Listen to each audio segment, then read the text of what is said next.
Well, good morning and thanks for watching Virginia This Morning. I'm Jessica Knoll. Our first guest is a feng shui expert that explores the connection between God and science in her new memoir, Searching for the Caravan, a reconciliation with love, science, and divinity. We welcome Germaine Parra Avila to Virginia This Morning. It's nice to see you, Germaine. Thank you, Jessica. Thank you for having me. This is I'm going to call it a grand book. Some are comparing it to Eat, Pray, Love. This is an autobiography, Right. sharing your journey. Yes, yes, it is. And the journey started actually when I was a child, when I didn't even realize that I had a journey. But I lived overseas for 17 years and in 7 different countries. I started out as a single woman living in Europe, but then we went to Pakistan, Philippines, Bangladesh, Thailand, and Indonesia when I was married and with my children. And when we came back, when we came back from living overseas, I couldn't help but notice that there was a proliferation of atheism, which told me that people were searching. You know, these books were reaching bestsellers, and I couldn't understand why. I had started writing my book for myself to help me understand my own life.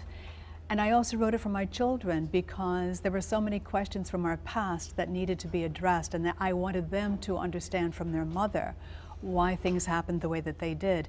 But then when I noticed this proliferation, I thought people are searching. They could really use this information to help themselves. So I wrote the book in a formal way because I want people to understand that there are tools and there is a process to help others understand life, their relationships, their relationship to money, to wealth generation, to whatever it is in life that you want to know about. The metaphysical tools, and specifically the feng shui and Bazi, which is Chinese astrology, help you to understand yourself. And then they help you to connect to your environment, so that you create the balance that is necessary to nurture your life and to move forward in the best possible way. Because as you mentioned, this journey started well before you were even aware that it would be a journey. Exactly. You were in the middle of the country in Iowa, 10 siblings, You're right. And a Catholic upbringing. Yes, a Catholic upbringing. I was raised in a very strong Catholic background. The whole community was Catholic, and it influenced my life. I rejected religion at some point in my life. I rejected God, and when I did that, it propelled me into another journey of another type. And of course, right now, I have come full circle. I'm very spiritual. I cannot say that I'm religious, but I am a Christian. And now I understand what all of that was about. But the dogmatic aspects of religion were not what I was experiencing personally as a child. You know, I had such a relationship with God and angels and things like that, you know, as a child on a farm. And these things were not being explained in religion. We were taught to fear. It is not something to fear. It is something, religion, or God anyway, is about love. And that is something that we really need to understand, is about the love aspect of God. You never could have predicted at that young age that you would be the world traveler that you are, nor that you would have a heart attack at 42 years old. That's right, I did. And it was that experience, when I had the heart attack, that I had also a pre-death experience.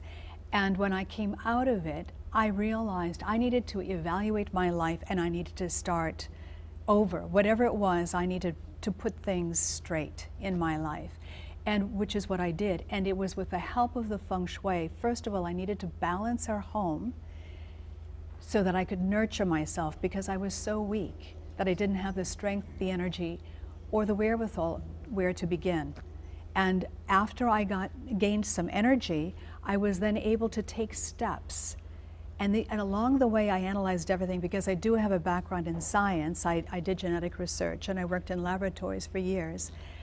I analyzed why this was happening, how it could happen, how my children could be affected with different aspects of this when they didn't know anything at all about religion. There had to be something more than that. But with understanding the science, I was able to say, well, that's why it happened. And I was able to make the connection between science and God. which was valuable to me. And then finding that balance has now made you very passionate about sharing that. Absolutely. It is so important that we understand how important balance is in our lives so that we can make the most of our lives, so we can make our lives actually work for us, and the lessons that we have to learn in our life. Germaine, thank you so much for being with us today. Thank you. Appreciate I it. really appreciate being here with you. Thank you, Sharing your Jessica. journey, that's very important. Thank you so much for coming in and being with us. And right Thank now we're you. going to send it over your way.